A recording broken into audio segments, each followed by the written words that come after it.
જય શ્રામ. આપણે એકદમ રેડી છીએ હો, કોઈ ચિંતા કરવાની જરૂર નથી.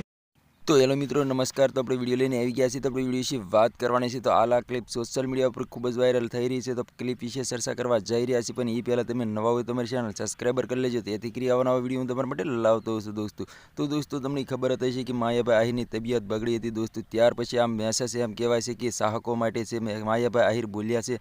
તો આપણે એના વિશે પણ ચર્ચા કરવા જઈ રહ્યા છીએ દોસ્તો. તો માયાભાઈ આહિર એમ કહેવાય છે કે ડાયરામાં ગયા હતા. ડાયરાની અંદર છાતીમાં દુખાવો થતા માયાભાઈની હાલત બગડી હતી દોસ્તો. અને માયાભાઈ આહિરને દવાખાને પણ ખસેડવામાં આવ્યા હતા સારવાર માટે દોસ્તો. હાલ અત્યારે સોશિયલ મીડિયા પર ઘણી બધી ક્લિપો અને વિડીયો વાયરલ થઈ રહ્યા છે. માયાભાઈ આહિર દવાખાનામાં એવું બોલ્યા છે કે મને સારું છે, કાંઈ વાંધો છે નહીં દોસ્તો. હાલ અત્યારે સોશિયલ મીડિયા પર ઘણી બધી ક્લિપો અને વિડીયો વાયરલ થઈ રહ્યા છે. તો તમને ખબર હતી કે માયાભાઈ આહિરના દીકરાના જયરાજભાઈના લગ્ન હતા. જયરાજભાઈના લગ્નની અંદર માયાભાઈ આહિરે બૂમ પડાવી હતી દોસ્તો, અને કરોડો રૂપિયાનો ખર્ચો પણ કર્યો હતો દોસ્તો. અને માયાભાઈ આહિરના દીકરાની જાન પણ હેલિકોપ્ટરમાં ગઈ હતી અને મોટરોની લાઈનો પણ લગાડી દીધી હતી દોસ્તો. ત્યાર પછી એમ કહેવાય છે કે માયાભાઈ આહિર ડાયરામાં ગયા હતા, અને ડાયરાની અંદર ડાયરા કરતાં માયાભાઈ આહિરને છાતીમાં દુખાવો ઉપડી જાય છે અને દવાખાને ખસેડવામાં આવે છે દોસ્તો. હાલ અત્યારે સોશિયલ મીડિયા પર ઘણી બધી ક્લિપો અને વિડીયો વાયરલ થઈ રહ્યા છે દોસ્તો. માયાભાઈ આહિરે પણ ચાહકો માટે મેસેજ મોકલ્યો છે કે મને સારું છે, મને કંઈ વાંધો છે નહીં દોસ્તો. તો તમારે આના વિશે શું કહેવું છે કમેન્ટ કરીને જરૂર બતાવી દોસ્તો. અને અમારી ચેનલમાં નવો હોય તો ચેનલ સબસ્ક્રાઈબર કરવાનું ભૂલશો નહીં. તેથી કરી આવવાના વિડીયો તમારા માટે લાવતો હશું દોસ્તો. આ તો આજનો વિડીયો ગમે લાઈક શેર જરૂર કરી. ફરી બીજા વિડીયો મળી તબ તક કે लिए जय हिंद जय भारत. મળે એક વાર બીજા વિડીયોમાં. તબ તક કે लिए બાય બાય.